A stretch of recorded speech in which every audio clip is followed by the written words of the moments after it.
Hi, this is Andy Goodman with Recruiting and Coaching Solutions powered by Leaders Edge Training. And today I'm talking to my recruiting friends out there, and I want to address something that I get a lot of questions on. Andy, do I need a VA or virtual assistant? What does that look like coming alongside my recruiting efforts? Who do I hire? What's the structure? What are the results? These are the kind of questions that I get because a lot of recruiting efforts, the value of it is if you can cover a lot of ground. And quite frankly, a lot of high-level recruiters are not comfortable making phone calls all day. So you get into this situation where you need a little bit of leverage in that area. So I get these questions, and here's the answer. Are you ready?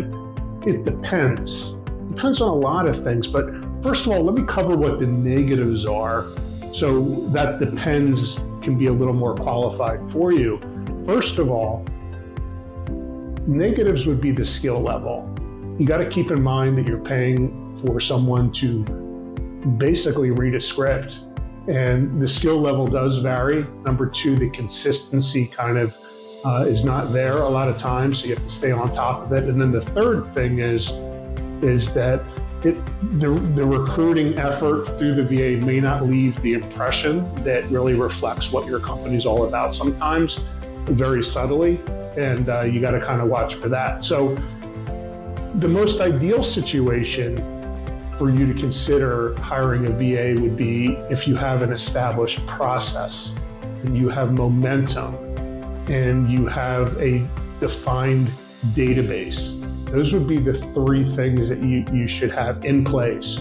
Because if you use the VA to replace one of those things and cover a lot of ground for you that you already haven't covered yourself, then your efforts become more vulnerable. Think of it this way. The gold standard for touching base and with agents and getting results through recruiting efforts is a voice-to-voice. It works the best. I mean, you can text or email all you want, and it does get attention, but at the end of the day, you got to get voice-to-voice with the prospect at some point. You might as well rip the Band-Aid off and have the right approach and process for doing that. When you have a VA make phone calls for you, it's one step above the texting and the email.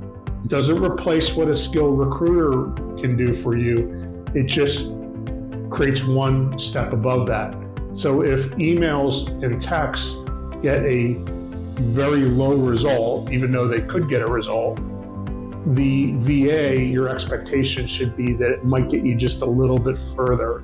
Ideally, if you really manage this the right way with the right scripts, coach your VA, work with them, quality control it, you can define a process that will get you an additional few appointments a week, right? So that's kind of the mindset.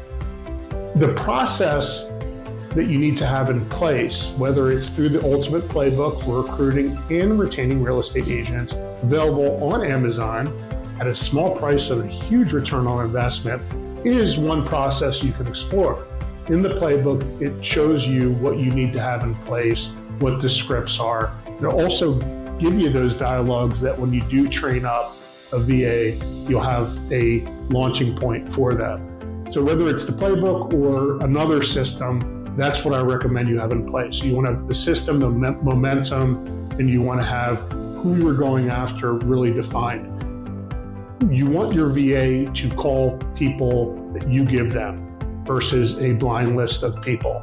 Because when you give them people that you've identified as potential, they're close to your office, they do business with your agents, you have some type of commonality there, you're going to have higher success. So if you have any other questions about this, before you make the investment, reach out to me. I'd be glad to help you make that decision or at least give you the best advice I can. Thanks for joining me. We'll see you next week.